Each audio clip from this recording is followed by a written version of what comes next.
भूमध्य सागर की लहरें आज आग के रंग में रंग चुकी हैं। वह सागर जो कभी सभ्यताओं का पालना था, अब हथियारों की गूंज और जंगी बेड़ों के इंजन की गर्जना से कांप रहा है। तुर्की और भारत के बीच शुरू हुआ यह संघर्ष अब त्रिपक्षीय अखाड़े में बदल चुका है। और तीसरी ताकत कौन है? यह सवाल ही इस जंग का सबसे खतरनाक रहस्य बन चुका है। तुर्की की नौसेना ने पूर्वी भूमध्य सागर में अपनी पनडुब्बियों और ड्रोन के साथ भारत के सामरिक ठिकानों पर नजरें गड़ा रखी हैं। वहीं भारत ने अपने युद्धपोत आईएनएस विक्रांत और आईएनएस विशाखापत्तनम को विशेष मिशन पर भेजकर यह स्पष्ट कर दिया है कि यह खेल सिर्फ सीमाओं का नहीं बल्कि वैश्विक शक्ति संतुलन का है। लेकिन असली तनाव तब शुरू हुआ जब तीसरी शक्ति एक रहस्यमयी गठबंधन सागर की गहराइयों से उभर आई। कहा जा रहा है कि यह गठबंधन रूस या फ्रांस का नहीं बल्कि भूमध्य सागर के एक गुप्त सैन्य नेटवर्क का है, जिसके पास अत्याधुनिक हाइपरसोनिक मिसाइलें और समुद्री ड्रोन हैं। इन हथियारों की दिशा अंधेरे में छिपे हुए किसी उद्देश्य की ओर इशारा करती है। कोई नहीं जानता कि यह तीसरी ताकत भारत के साथ है या तुर्की के खिलाफ, पर इतना तय है कि उसकी मौजूदगी ने समुद्री युद्ध को रहस्यमयी और भयावह बना दिया है। अंतर्राष्ट्रीय खुफिया एजेंसियों के सैटेलाइट चित्रों में भूमध्य सागर के मध्य भाग में एक असामान्य हलचल दर्ज की गई है। समुद्र की सतह पर घूमते अज्ञात जहाज जिनके ट्रांसपॉन्डर बंद हैं और गहराइयों में गायब होती ध्वनियां जो पनडुब्बियों की मौजूदगी का संकेत देती हैं। संयुक्त राष्ट्र ने क्षेत्र को रेड जोन घोषित कर दिया है, लेकिन अब कोई पीछे हटने को तैयार नहीं। भारत का कहना है कि यह सिर्फ आत्मरक्षा का कदम है, जबकि तुर्की इसे आर्थिक साम्राज्य की नई साजिश बताता है। हर बीतते घंटे के साथ तनाव बढ़ रहा है। भूमध्य सागर का आकाश अब जंगी विमानों से भर चुका है। समुद्र की गहराइयों में सोनार की चीखें गूंज रही हैं और तटों पर बसे शहरों में लोग खिड़कियों से सायरनों की आवाजें सुन रहे हैं।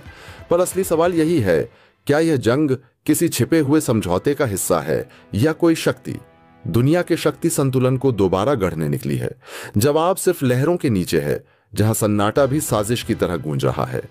भारत और तुर्की के बीच भूमध्य सागर में चल रही जंग अब त्रिपक्षीय अखाड़ा बन चुकी है। भूमध्य सागर का माहौल इतना गर्म आज तक के इतिहास में इससे पहले कभी भी नहीं देखा गया था, क्योंकि अब एक नहीं, दो नहीं, बल्कि तीन दिग्गज ताकतों का आमना सामना भूमध्य सागर में हो चुका है।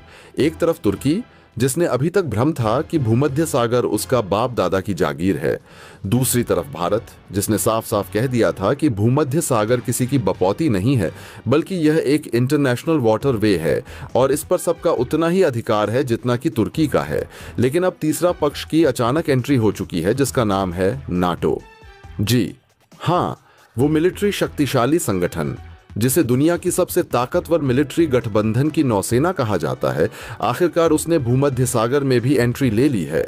लेकिन इस खबर से पूरी दुनिया में, अब सोशल मीडिया से लेकर के पूरी न्यूज चैनल में यह खबर छा चुकी है।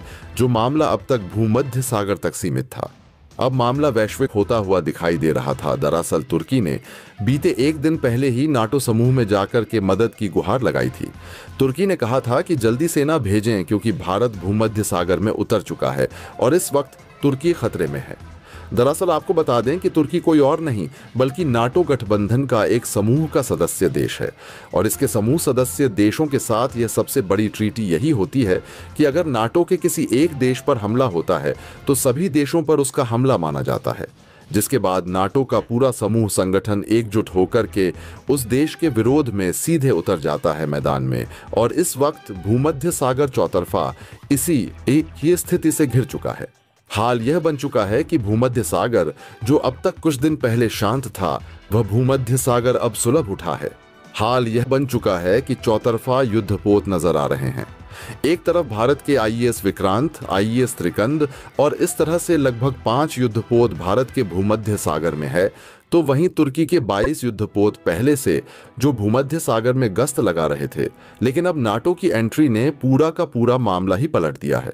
हाल यह बन चुका है कि चौतरफा इसको लेकर के चर्चा शुरू हो चुकी है और खबर अब सीधे अमेरिका यानी कि अमेरिकी राष्ट्रपति डोनाल्ड ट्रंप के पैटल तक पहुंच चुकी है। और यह मामला टूल पकड़ रहा है कि आखिरकार भूमध्य सागर में स्थितियां गड़बड़ हुई तो कैसे हुई। आखिरकार तुर्की ने क्या किया जिसके चलते भारत और तुर्की का आमना सामना इस वक्त चल रहा है। लेकिन खैर, इस पूरे केस में अब नाटो की एंट्री ने पूरी दुनिया को चौंका दिया है। हाल ये बन चुका है कि नाटो की एंट्री ने इसे वैश्विक एक नीति और करार दे दिया है। हाल ये बन चुका है कि अब तक जिस चीज से बचने की कोशिश की जा रही थी, आखिरकार भारत को अब वही करना पड़ रहा है जिस चीज से भारत बच रहा था। जिस चीज को लग रहा था कि इसे टाला जाए, लेकिन अब टलने की स्थिति नहीं दिखाई दे रही है, क्योंकि अब भूमध्य सागर एक नई जंग का अखाड़ा बन चुका है। क्या है इस वक्त पूरी खबर, क्या पूरी अपडेट सामने आ रही है और किस कदर से अब तुर्की को लेकर के एक बार फिर से नाटो की एंट्री ने पूरा मामला पलट दिया है, बताएंगे आपको इस वीडियो में। और इसको लेकर के भारत का सबसे बड़ा रुख भी स्पष्ट हो चुका है। तो चैनल पर बने रहें, वीडियो को लाइक, और अगर चैनल को अभी तक आपने सब्सक्राइब नहीं किया है तो चैनल को सब्सक्राइब कर लें और बेल आइकन को भी जरूर दबा लीजिएगा, ताकि जुड़ी खबर अपडेट आप तक सबसे पहले पहुंचती रहे। दोस्तों, भारत ने तो इस वक्त पूरे भूमध्य सागर में अकेले मोर्चा संभाल रखा है। हाल यह बन चुका है कि तुर्की पूरी तरीके से दबते हुए अब नाटो की मदद लेने पर उतारू हो चुका है। और यही स्थिति बिगड़ती हुई तब नजर आई जब लगा कि नाटो की एंट्री तो पूरे के पूरे मामले को वैश्विक करार देगी।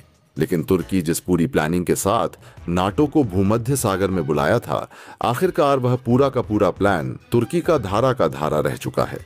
तुर्की को लगा था कि भारत के खिलाफ अब वह नाटो का सहयोग लेकर के भारत को चारों खाने भूमध्य सागर में चित्त कर देगा, क्योंकि तुर्की नाटो का संगठन देश है और तुर्की के ऊपर अगर भारत कुछ भी करता है तो सीधे सीधे यह नाटो पर हमला मान लिया जाएगा और इसके बाद नाटो के सभी देश मिलकर के भारत को सीधे भूमध्य सागर में धूल चटा देंगे और वह इस पूरे मामले में आसानी से बच निकलेगा।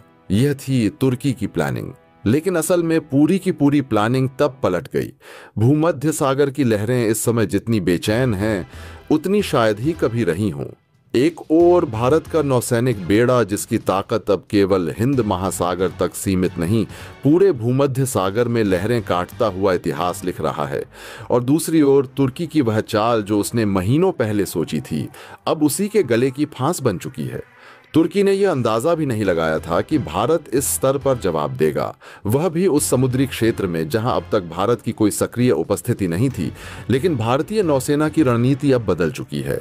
भारत ने हिंद महासागर की परिधि से निकलकर पश्चिमी समुद्री गलियारों की ओर अपने कदम इस तरह बढ़ाए हैं जैसे एक शतरंज का खिलाड़ी अचानक राजा की जगह वजीर को चाल चलने दे।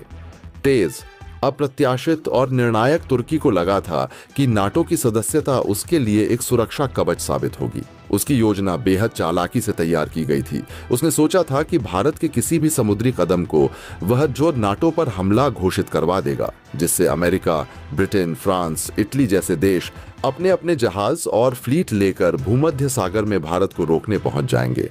उस वक्त तक तुर्की अपने आप को वैश्विक मंच पर हमले का शिकार दिखाने की कोशिश करता और पूरी दुनिया उसके साथ खड़ी हो जाती। पर यह पूरी कहानी उलट गई जब भारत ने कूटनीति के सबसे गहरे पत्ते खोलने शुरू किए। भारत ने पहले ही कई देशों, यूनान, साइप्रस और मिस्र के साथ सीमित सुरक्षा समझौते पर चुपचाप हस्ताक्षर कर दिए थे। यह समझौते कोई साधारण दस्तावेज नहीं थे, यह एक ऐसी रणनीतिक चेन का हिस्सा थे जो भारत को भूमध्य सागर के दक्षिणी किनारे पर स्थायी लॉजिस्टिक समर्थन देते थे। यानी भारत का कोई भी जहाज अब न केवल ईंधन भर सकता था, बल्कि मिस्र के अलेक्जेंड्रिया और ग्रीस के क्रीट बंदरगाहों से पूरी तरह पुनः सज्जित होकर आगे बढ़ सकता था। तुर्की को जब इस नेटवर्क की भनक लगी, तब तक बहुत देर हो चुकी थी। भारत का इंडियन मेडिटेरेनियन टास्क फोर्स पहले ही सक्रिय हो चुका था और भारतीय नेवी की 3 परमाणु संचालित पनडुब्बियां बिना किसी घोषणा के इस पूरे क्षेत्र में तैनात की जा चुकी थीं।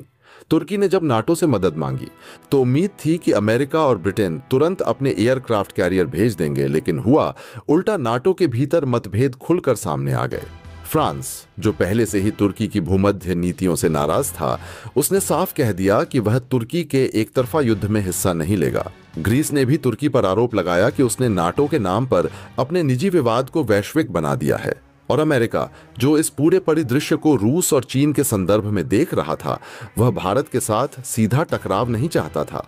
क्योंकि उसे पता था कि भारत को छेड़ना मतलब इंडो पैसिफिक में अपने ही गठबंधन को कमजोर करना। तुर्की के राष्ट्रपति एर्दोआन ने जितनी भी कोशिशें की, उतनी ही स्थिति उनके हाथों से फिसलती गई। नाटो के संयुक्त कमांड ने अंततः कहा कि यह तुर्की और भारत के बीच द्विपक्षीय विवाद है और इसमें नाटो की कोई औपचारिक भागीदारी नहीं होगी। यह बयान तुर्की के लिए एक झटका नहीं, बल्कि उसकी रणनीतिक पराजय थी। तुर्की का जो आत्मविश्वास पहले पाए भारत को चारों खाने चित्त कर देने का था, अब वही आत्मविश्वास उसकी अपनी नौसेना में घबराहट बनकर फैल गया और भारत वह शांत था, पर उसकी चुप्पी में शक्ति थी। भारतीय नौसेना ने कोई औपचारिक बयान नहीं दिया, लेकिन भूमध्य सागर में उसकी उपस्थिति हर उपग्रह तस्वीर में दिखाई दे रही थी। आईएनएस विक्रांत और आईएनएस विशाखापट्टनम ने मिलकर तुर्की के तट से महज 400 नॉटिकल मील दूर एक जटिल सामरिक अभ्यास किया। यह अभ्यास असल में संदेश था, भारत अब केवल हिंद महासागर का प्रहरी नहीं, बल्कि वैश्विक झलक क्षेत्र का निर्णायक खिलाड़ी है। तुर्की ने जब आखिरी कोशिश में रूस के माध्यम से भारत पर दबाव बनाने की सोची, तब स्थिति और उलझ गई। रूस ने स्पष्ट कहा कि वह भारत के साथ अपने रक्षा संबंधों को किसी तीसरे देश के लिए जोखिम में नहीं डालेगा। यही वह पल था जब एर्दोआन के चेहरे का आत्मविश्वास गायब हो गया। इसी दौरान एक रहस्यमय घटना हुई। तुर्की के भूमध्य सागर तट के पास एक अज्ञात ड्रोन ने रात के अंधेरे में एक महत्वपूर्ण नौसैनिक रडार सिस्टम को निष्क्रिय कर दिया। तुर्की ने दावा किया कि यह भारतीय मूल का हमला था, लेकिन भारत ने न तो स्वीकार किया न इनकार। नाटो के रडार लॉग्स भी चुप रहे। कहा गया कि ड्रोन अत्याधुनिक स्टेल्थ तकनीक से लैस था, जिसकी सिग्नेचर केवल कुछ सेकंड के लिए रडार पर दिखाई दी और फिर गायब हो गई। क्या यह भारत का प्रोजेक्ट सूर्यास्त था, वह रहस्यमय स्वदेशी ड्रोन प्रोग्राम जिसकी कभी आधिकारिक पुष्टि नहीं हुई? किसी को नहीं पता, लेकिन उस घटना के बाद से तुर्की की नौसेना ने अपने तटीय अभ्यास रोक दिए और भूमध्य सागर का बड़ा हिस्सा अंतर्राष्ट्रीय झलक क्षेत्र घोषित कर दिया। भारत ने इस पूरे घटनाक्रम में एक भी गोली नहीं चलाई। उसने केवल उपस्थिति, तैयारी और रणनीतिक संतुलन के जरिए खेल पलट दिया। अंतर्राष्ट्रीय मीडिया ने इसे दी साइलेंट स्ट्राइक डॉक्ट्रिन नाम दिया। भारत की वह नीति जिसमें शब्दों से अधिक असर चुप्पी और योजनाबद्ध उपस्थिति से आता है। तुर्की ने अब नाटो की बैठक में खुद को बचाने के लिए यह कह दिया है कि वह भारत से सीधी टकराव की स्थिति नहीं चाहता, लेकिन यह सफाई देना भी एक तरह की पराजय है। भूमध्य सागर में अब लहरें भारत की छवि को प्रतिबिंबित कर रही हैं, एक ऐसे देश की जो अब वैश्विक शक्ति संतुलन का केवल दर्शक नहीं, बल्कि निर्णायक हिस्सा है। और सस्पेंस ये है, तुर्की की हार के बाद भी भारत चुप क्यों है? क्योंकि सूत्रों के अनुसार भारत का असली मिशन भूमध्य सागर में तुर्की को हराना नहीं था। यह तो केवल एक कवच परीक्षण था। भारतीय नौसेना का असली लक्ष्य अब उस सी लाइन ऑफ कम्युनिकेशन पर केंद्रित है जो यूरोप से अफ्रीका और पश्चिम एशिया तक फैली है, जहां से दुनिया का 35% ऊर्जा व्यापार गुजरता है। भारत ने यह साबित कर दिया है कि अगर कभी उस मार्ग पर कोई संकट पैदा हुआ तो नई दिल्ली अब केवल दर्शक नहीं होगी, वह निर्णायक भूमिका में होगी। तुर्की ने नाटो को बुलाया था भारत को रोकने के लिए, लेकिन अब वही नाटो तुर्की से सवाल पूछ रहा है, तुमने भारत को चुनौती देने की सोची कैसे? और वहीं से शुरू होता है अगला अध्याय भारत के ऑपरेशन ट्राइडेंट नेक्सस का, जिसकी घोषणा अभी बाकी है। जब नाटो ने इस पूरे घटनाक्रम में तुर्की का साथ देने की बजाय यहां पर भारत का पक्ष ले लिया है। जी हां, इस वक्त बहुत बड़ा परिवर्तन, या फिर यूं कह लीजिए तुर्की को बहुत बड़ा झटका लग चुका है। तुर्की की पूरी प्लानिंग फेल हो चुकी है। हाल यह बन रहा है कि अब नाटो ने उल्टा तुर्की को ही इस मामले में बुरी तरीके से लथड़ दिया है। नाटो के सदस्य देशों ने क्या कहा है वह आपको जानना बेहद जरूरी है। दरअसल नाटो ने सीधे तौर पर कहा है कि इस पूरे मामले में देखा जाए तो भारत की कोई गलती नहीं है, क्योंकि भारत ने ना तो मेडिटेरियन सी के अंदर और ना ही भूमध्य सागर के अंदर ऐसा कुछ किया है जिससे इसके ऊपर कोई सैन्य कार्रवाई की जा सके। भारत ने, उसने कहा नाटो ने, कि भारत ने सीधा यूएस के रास्ते को लेकर के अपना रुख किया, यानी कि जो तुर्की का रास्ता था उसे ब्लॉक तो किया ही नहीं, और ना ही भारत ने तुर्की के ऊपर कोई सैन्य कार्रवाई की। इसके चलते नाटो की एंट्री यहां पर नहीं मानी जाएगी, यानी कि भारत का सीधा मास्टर स्ट्रोक तुर्की को लग चुका है। सीधा वॉरफेयर यूनिट की एंट्री। तुर्की का कम्युनिकेशन चैनल पहले डिस्टर्ब किया गया, फिर उसके ड्रोन सिस्टम को जाम किया गया। तुर्की के यूएवी हाइवा में लटक गए, जिसे पतंग की कटी हुई डोरी के बाद पतंग की हालत होती है। वैसे ही तुर्की के निवाले अब से एक दूसरे को देख रहे थे। सिस्टम चल क्यों नहीं रहा है। सारी चीजें तुर्की का आउट ऑफ कंट्रोल हुई, लेकिन इसके बावजूद अब नाटो का यह कहना कि पूरा का पूरा प्लानिंग जो तुर्की ने किया है, असल में उस पर पानी फेर दिया है। नाटो ने साफ कहा है कि भारत ने ऐसा कुछ भी नहीं किया है, जिसके चलते भारत पर कोई एक्शन लेना चाहिए नाटो को। क्योंकि इस पूरे मामले में आप जरा सोचिए कि भूमध्य सागर में भारतीय युद्धपोत सिर्फ अपने रास्ते को तय कर रहे थे, लेकिन रास्ता रोकने वाला कौन? तुर्की। भारत को धमकी देने वाला कौन? तुर्की। किसने कहा कि अपने जहाज को भूमध्य सागर से वापस ले लो, वरना हम उन्हें ध्वस्त कर देंगे? तुर्की। इससे पहले भारत करता, तुर्की ने सीधे तौर पर भारत को वार्निंग दी, धमकी दी, और यहां तक कि भारत के ऊपर वॉर छेड़ने तक की धमकी दी। इसके बावजूद भारत ने कोई बहुत बड़ा कदम नहीं उठाया। भारत ने सिर्फ तुर्की के सिस्टम को ब्रेक किया और तुर्की की सप्लाई चेन को कट किया, जो किसी जगह से पूरी तरीके से युद्ध की स्थिति को नहीं कहते हैं। दरअसल असली ट्विस्ट तो तब आया जब नाटो की तरफ से तुर्की से सवाल पूछे गए। नाटो ने पूछा कि आखिरकार भारत ने किया क्या है और किस वजह से नाटो की एंट्री यहां पर बहुत जरूरी मानी जा रही है। किस कदर से हम ये मान लें कि भारत ने तुर्की के ऊपर अटैक किया है, कोई प्रूफ है? लेकिन जवाब में ब्रिटेन ने कहा, अगर तोड़ा है तो उसका प्रूफ दिखाओ। अमेरिका ने कहा। तुर्की ने पहले भड़काया था, भारत ने बाद में रिएक्ट किया। उसी जगह जर्मनी ने कहा, हम तो न्यूट्रल रहेंगे। फ्रांस ने तो हंसकर कहा, इंडिया को प्रोवोक करोगे तो यही होगा। अब बताइए, जब दुश्मन को अपने घर वाले ही समझाने लग जाए तो उसकी हालत कैसी हुई होगी? इसी हालत में तुर्की को झुकना पड़ रहा है। हाल यह बन चुका है कि उसके गुपचुप बैक चैनल से भारत को संदेश भेजा है कि हम संघर्ष नहीं चाहते हैं, बातचीत के लिए हम तैयार हैं। पर दोस्तों, अब भारत पुराने जमाने वाला शांत रहने वाला भारत नहीं है। दोस्तों, आपकी क्या राय है? कमेंट बॉक्स में जरूर से बताएं और साथ ही चैनल को सब्सक्राइब करना ना भूलें।